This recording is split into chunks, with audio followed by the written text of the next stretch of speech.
I just wanted to escape the whole time because I was so nervous about my future. It all came down, like, I couldn't sleep at night at the age of 12 because I was so nervous about my future. I couldn't see past like 18, 19.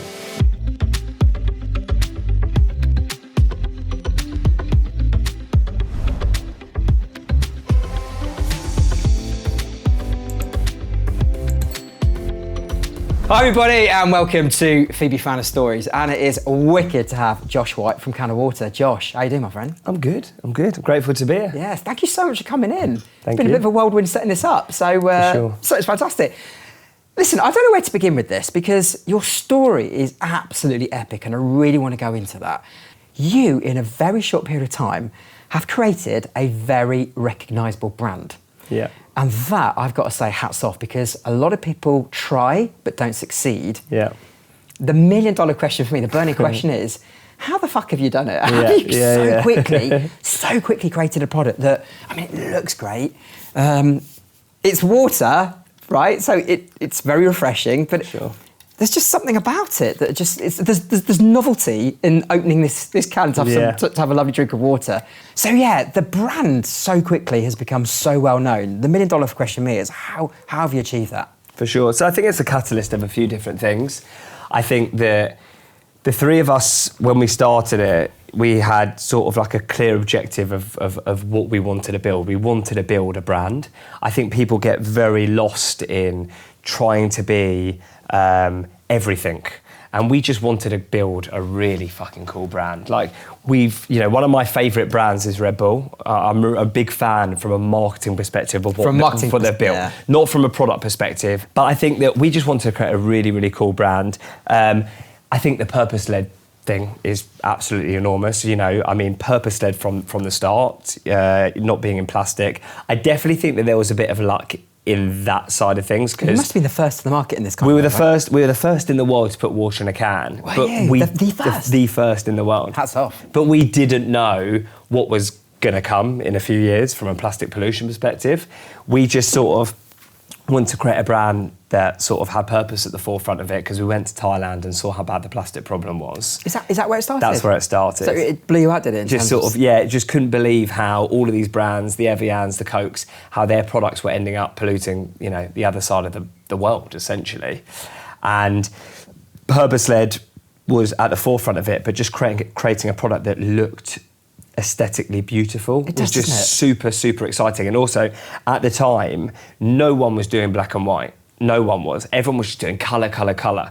You'd walk into a supermarket, it's just full of colour. So we wanted to create something that was like, and hats off to Perry, my other co-founder, who is an incredible designer. But I think that the number one thing really was making something that people would want to hold. So that's that is the look of it. Then you've got the name of it, which is always overlooked, because some people call it Cano Water, but they don't actually realise it's a Cano Water. Capital O? Capital, not anymore actually. We got rid of the capital O. Have you? Yeah, we got rid of the capital on the new brand. Oh, yeah. Right, yeah. When did you do that? That was last year now. Why did you do that, just out of interest? Mainly for the US. Was it? Yeah, to try and get people to really. We wanted to make the brand name a lot bigger on the product. Before it was quite small, and got rid of the big O, and and I bet the US is going to be. We'll get on to that. Yeah, the US is going to be a cool market. It's a big market for us. It's a really scary one.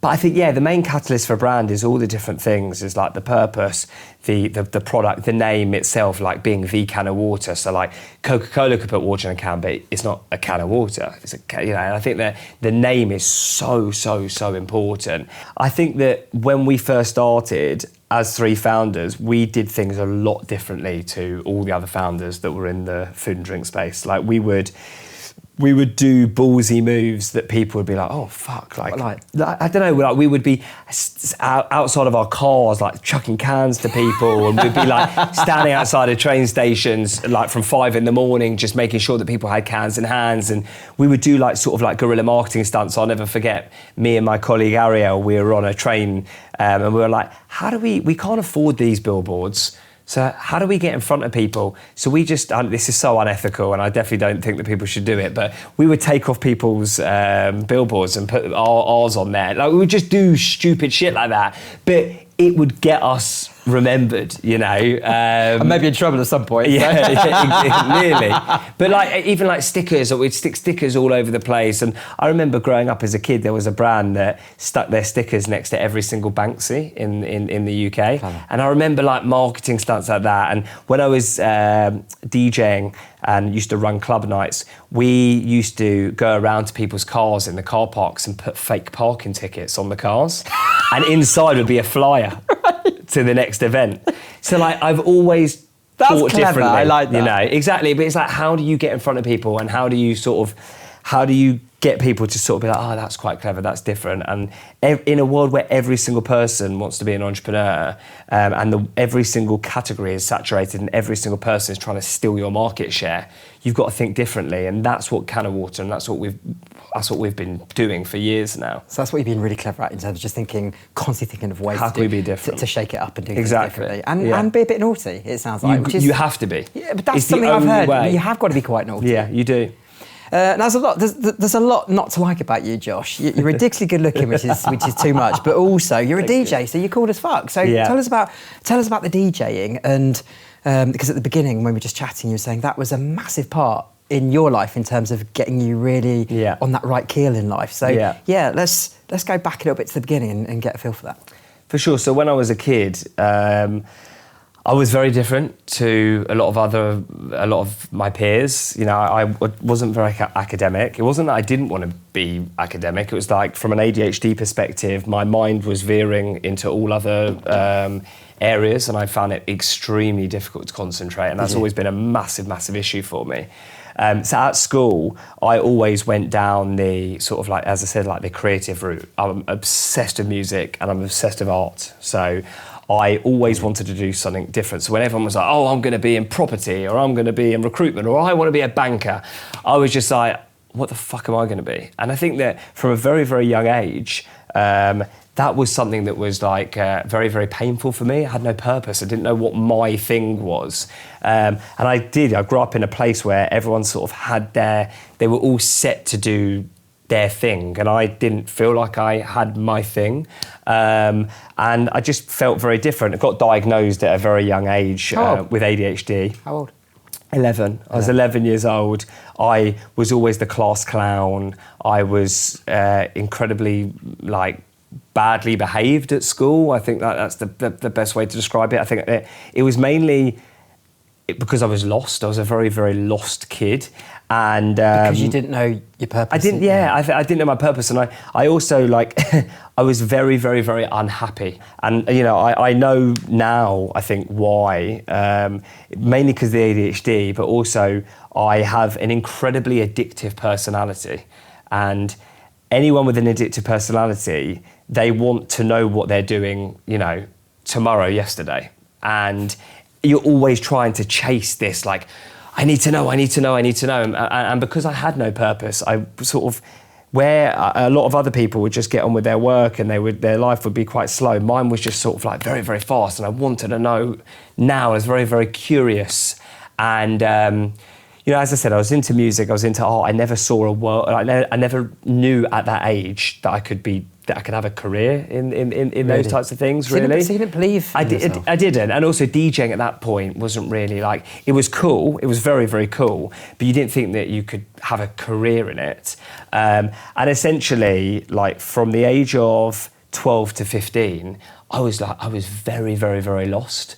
I developed a horrendous alcohol addiction. Really? And how did that start?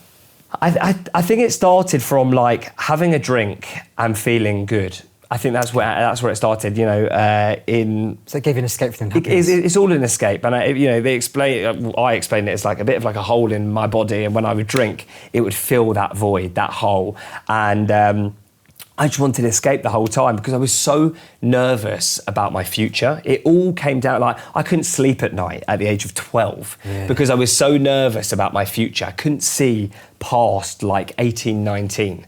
I was very sort of suicidal at a young age, and it's funny because I actually now I speak to a lot of young people who suffer with a lot of the same things, like this sense of like, where do I belong and where do I fit in? I feel very different, you know, in a world full of social media where people, there's, food problems, and there's drink and drug problems, and there's all like, I have to be this, I have to be this, I have to be this. And, at that age, I felt like if I'm not that, then what am I? I just started drinking a lot. And I think because I had the addictive personality, it just got worse and worse and worse and worse and worse. So that was we'll talk about my good addictions now, but that was the first of my, the start of my really, really bad sort of like addictive tendencies. Did that get you with a bad crowd as well? It got me in with a terrible crowd. I started distancing myself away from the people that I grew up with, and I started to hang around with, like bad people, and got myself into a lot of trouble, was getting into a lot of fights. I just span out of control. And, I say this a lot in a lot of podcasts, but I didn't want anyone to see the real me that was just basically just like a broken person. I wasn't happy. I didn't want to be here, in all honesty. I was very, very unhappy, very low, very sad. And I think that I always say to people, I had a mask on, and because I was scared about what people would think if they actually saw the real me, because I felt like, they talk about this imposter syndrome, which never existed back then, but it was that. I always felt like through the non-purpose, and I just felt like I had why would someone want to be friends? And it was funny because I had loads of friends. You don't strike me as a person who's ever had a problem. I just sort of, I didn't want people to know the real Josh. Right. And mainly because I didn't love myself. That was like one of the main things.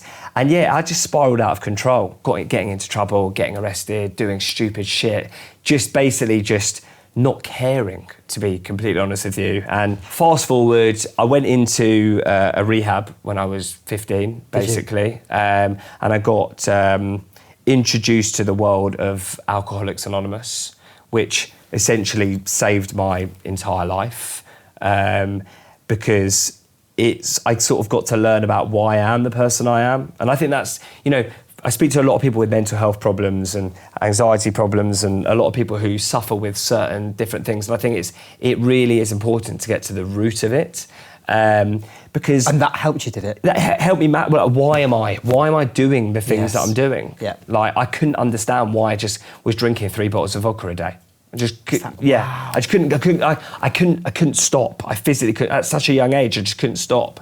But then when I sat in a room full of other addicts and alcoholics who were basically turning around and saying and it was funny because I was 15 and I was around people who were 30, 40, 50, 60. And I was like, how the fuck are these people going to help me? But actually, they would be talking about their story, and deep down in my mind, I'd be thinking, these people actually understand me. They understand why, the yearn for that. And it's funny because I'm still an addict. I'm still, I still have the addictive tendencies. But that will never go, right? Never go. But it's about where I channel it into.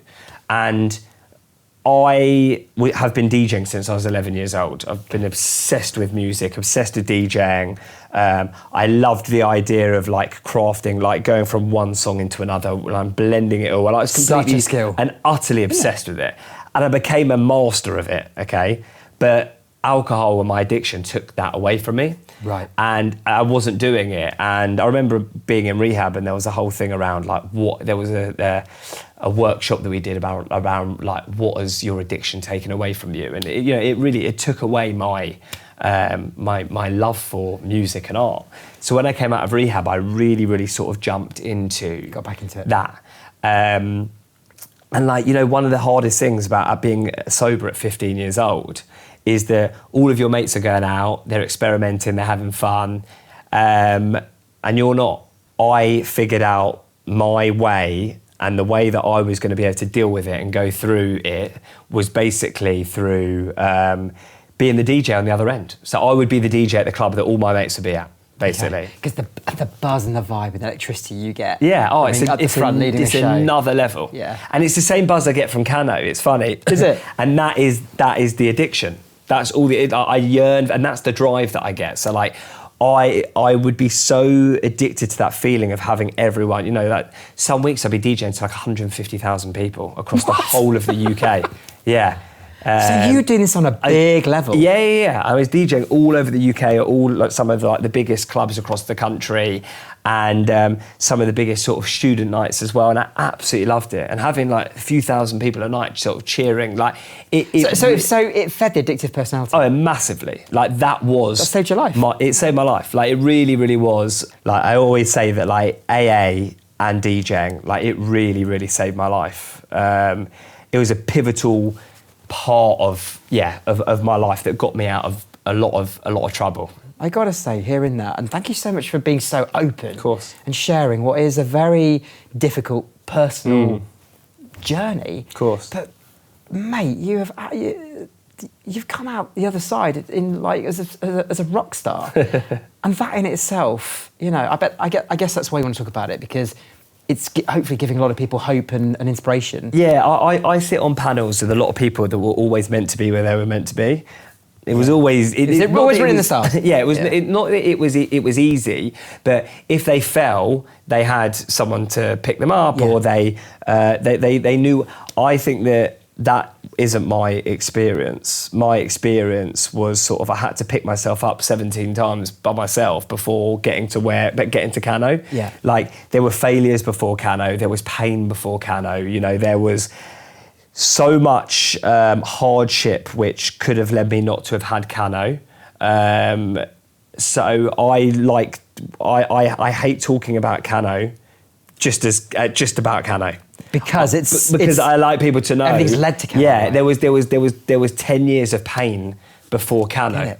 You know, and I think that, you know, I had a business before Cano Water called High Frequency. It was an events company. Cool name. And it was a really successful events company. I was 19 years old.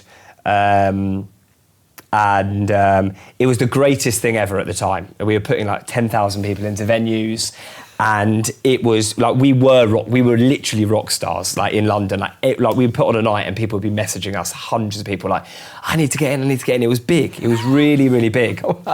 And it was my first failure in life. It basically just went to shit. How?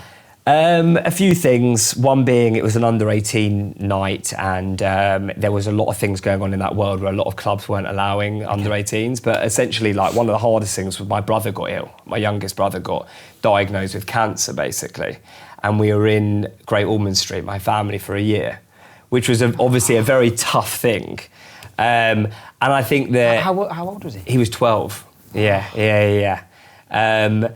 But I think I look back at that moment and that period, because I did an interview the other day that's coming out in a few months all around failure.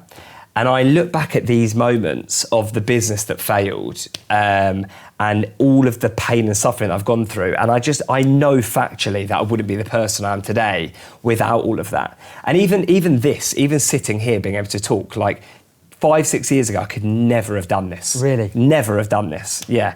Going out of your comfort zone as an entrepreneur or as an early entrepreneur is the greatest thing that you can ever do. I genuinely believe that. Because? Just because of the learning that you get out of it, and the fact that, like, I think that a lot of people don't get from A to C because they're petrified about B. You know, they're just petrified about that thing there, and it just stops them from being the greatest person ever. And I think that I have learned, it's been one of the greatest gifts, learning sort of just how to smash down barriers. And I think that I've learned that through my brother being ill, and like or the failure of High Frequency, or the going to rehab, or all of these things that have happened. I feel like I've learned not to run away from it now. I think there's a stigma around not believing in people and not supporting people like there is in America. I think that in America, there's a lot more support, and there's a lot more sort of you can do it mentality. Yes. And I think that we need to do better. Yeah, we need to do better here. Here that won't work. I mean, like, Cano Water was the most stupid idea to everyone. Right, now here we go. I bet you've got to tell people like, Josh, what the fuck the worst. Like, I genuinely believe that...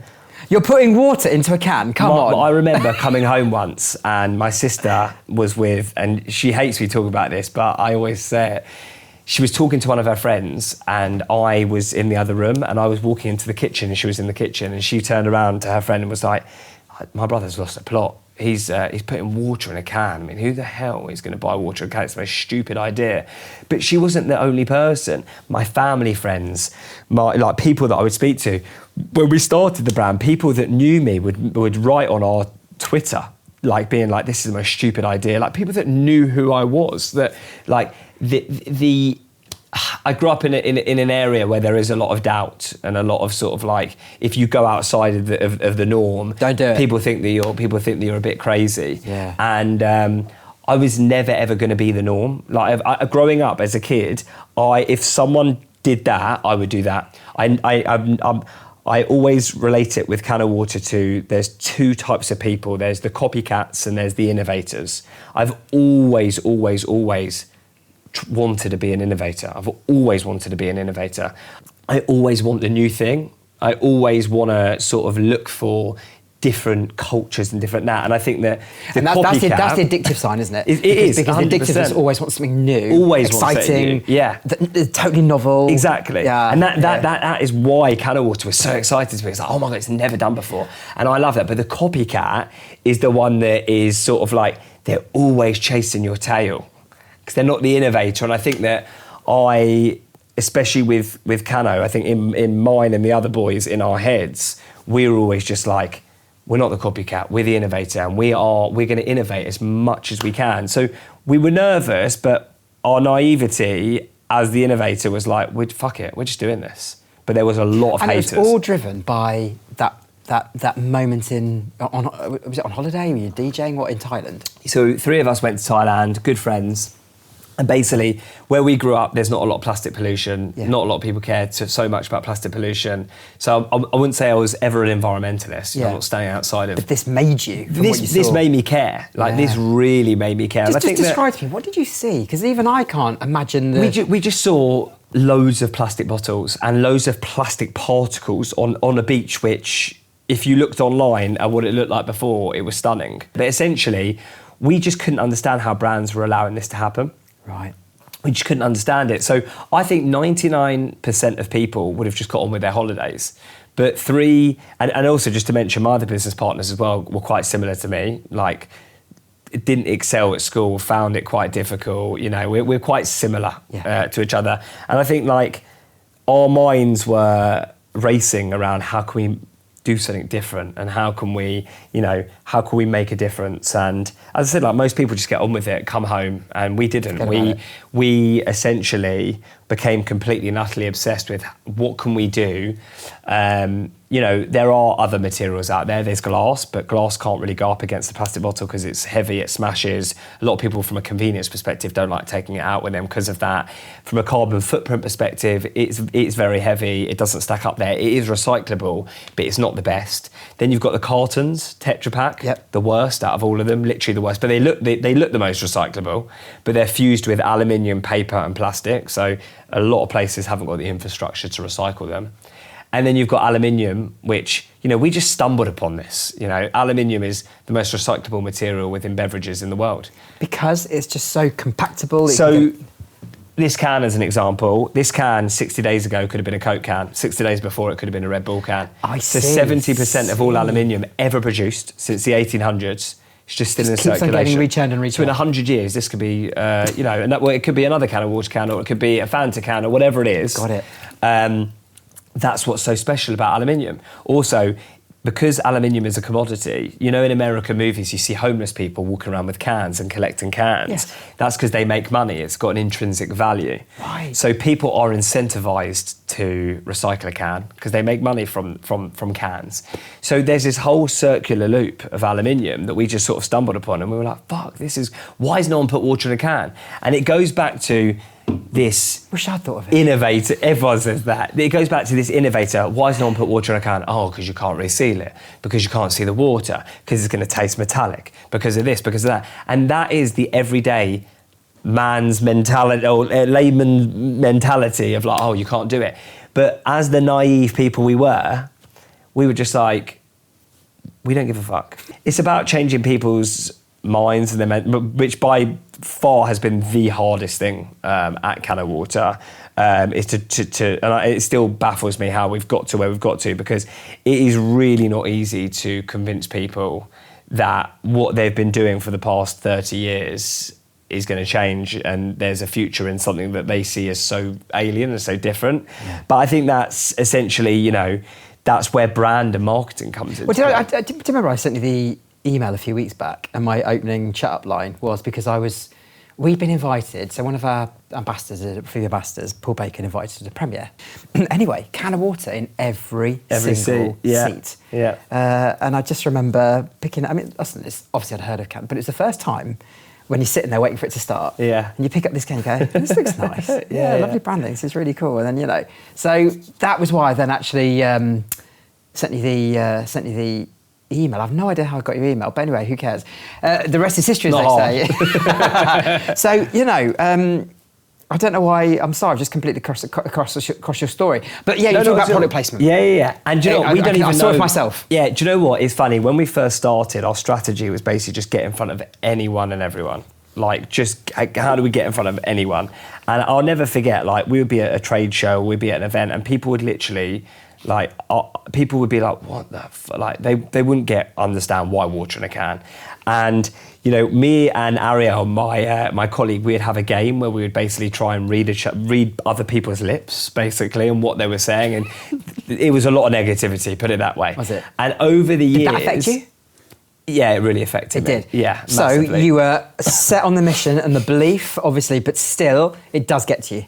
Honestly, for 4 years, 3.5 years, and this, don't get me wrong, it's still tough. I don't want people to think that, it's all just fucking great, because it's really, really tough out there. But those first few years of trying to convince people and being turned away by so many people and not getting in anywhere, it was really, really tough. There were days where I'd go home crying. That's how bad it was. And I'm not a crier, I would probably have been that person that was like, no, I'm not going to allow myself to, but I would. It would be really bad. And I guess it was testing the addiction as well. Because, massively. Because this is the DJing and the Cano is the way to kind of soothe that, 100%. And all of a sudden you've got this. And also, as I said before, I wanted everyone to be my best friend as a kid, and I wanted to be the guy, and everyone's telling you that you've got a stupid shit product.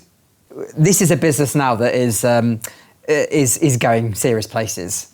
Hence reason we put you in the watch list, because seeing your figures, we were like, whoa. Yeah.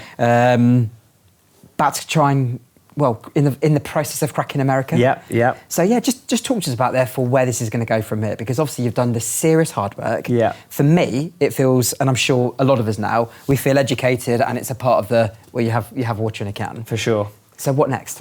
So I think for me, I've got my roles transitioned recently. So I've gone from sort of founder, sort of marketing director into the CEO role, which is super exciting. How do you found that, Josh?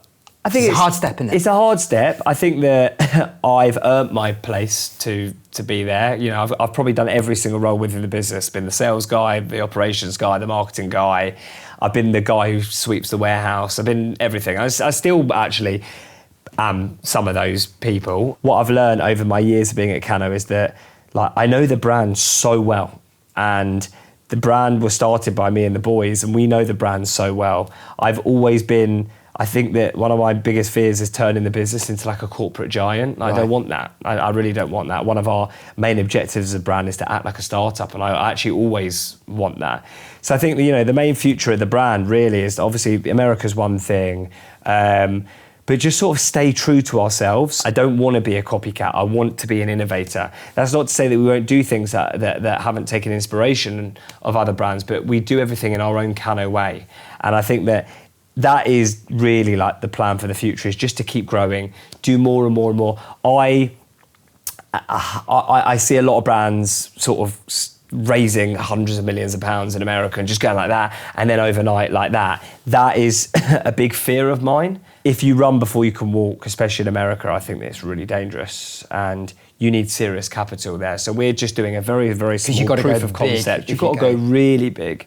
So, we brought in some amazing people into the business. You know, mentioned before, like, you know, the Ricky Gervaises of the world. Well, we haven't mentioned that on camera, because Yeah. that was actually one of us. I'd spotted it just when I was, you know, having a good what do you call it? Stalk. But Ricky Gervais is an investor. Yeah. I mean, fuck, that's brilliant. Yeah. How did that come about? We got someone that that's sort of been helping us with, from an investment perspective, put it in front of a load of people, him being one of them, and he really liked it. You know, he's someone that cares about animals, and, you know, he does do his bit for the planet. He hasn't invested in a lot of businesses, but he has invested in, you know, a few purpose-led businesses, and Cano being one of them. I think, you know, going from the three boys and no one believing in us to having some of the people that we've got, you know, on our cap table, you know, one of them being Stefan Orlowski, who's our chairman, who's the ex-president of Heineken, Ricky Gervais, the sidemen, three of the sidemen, Dave, Jess Glynn, you know, all these people. It's incredible, you know. And it's validation. It's exactly. Takes you back to that, you know, that 3 years of being laughed at.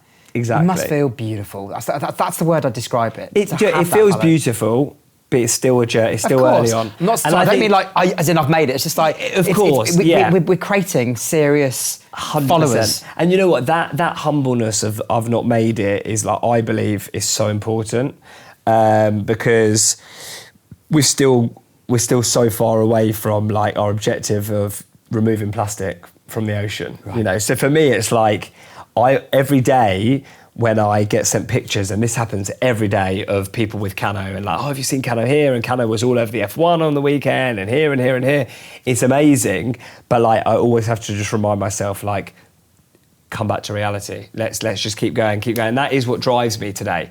You know, my main objective in life is to, like, I've just had a daughter 8 weeks ago, which is amazing. And, you know, like, how the hell do you look fresh? Is she sleeping? My wife's being amazing. She's I'm able to get some sleep at the moment. She's being very good to me. But yeah, it's teamwork, isn't it? At the end of the day. But I think, yeah, my main thing is, I would love, after building this purpose-led business, I really, like, my main goal in life is to only really have purpose-led businesses. I really want to, with my ADHD and addiction side, I really, really want to do things around helping people, especially young people. Yeah. And then from a business perspective, like, really sort of, you know, work alongside some real purpose-led businesses to do good. Because I think that as someone that didn't, and this is talking about going out of your comfort zone, I'd never run a purpose-led business before. I wouldn't say I was a purpose-led person before, but with someone with ADHD, and for spending my whole life looking for purpose and finding what my purpose is, it's given me that sort of that I truly believe that if you're not contributing to purpose in life, it's like, what are you actually doing? And that doesn't mean in business. That could be anywhere. Anything. But I probably get 10 messages a week from people asking me about, like, saying, well, I've got ADHD, I can't do this. I've got a severe addiction, I don't know what to do, or I've got a business, and how do I get from A to B? And I will never, ever, ever not get back to one of them. Yeah, it's like my main thing is, like, I sort of wish that I had asked for help more in the early days of Cano. That's why I'm so grateful for you to share this, because a lot of people are getting addicted to it. It is a traumatic thing, because someone once described it to me, it's like your head is on fire at times, and that's tough. Yeah. But I got to say, I was really looking forward to interviewing you, and you have not disappointed. Thank you. It's been so refreshing to hear someone talking so openly about the things they've had to overcome. I think for me, I'm so chuffed with, like, what you're achieving with Cano. I'm excited that being a customer, I'm part of the journey. And just thank you so much for being a part of that. Like, we're so excited to be celebrating the watch list. I cannot wait to see where this baby's going to go in the future. So am I. So thanks a million, Josh. It's been an absolute privilege to meet you. Thank you very much. Cheers.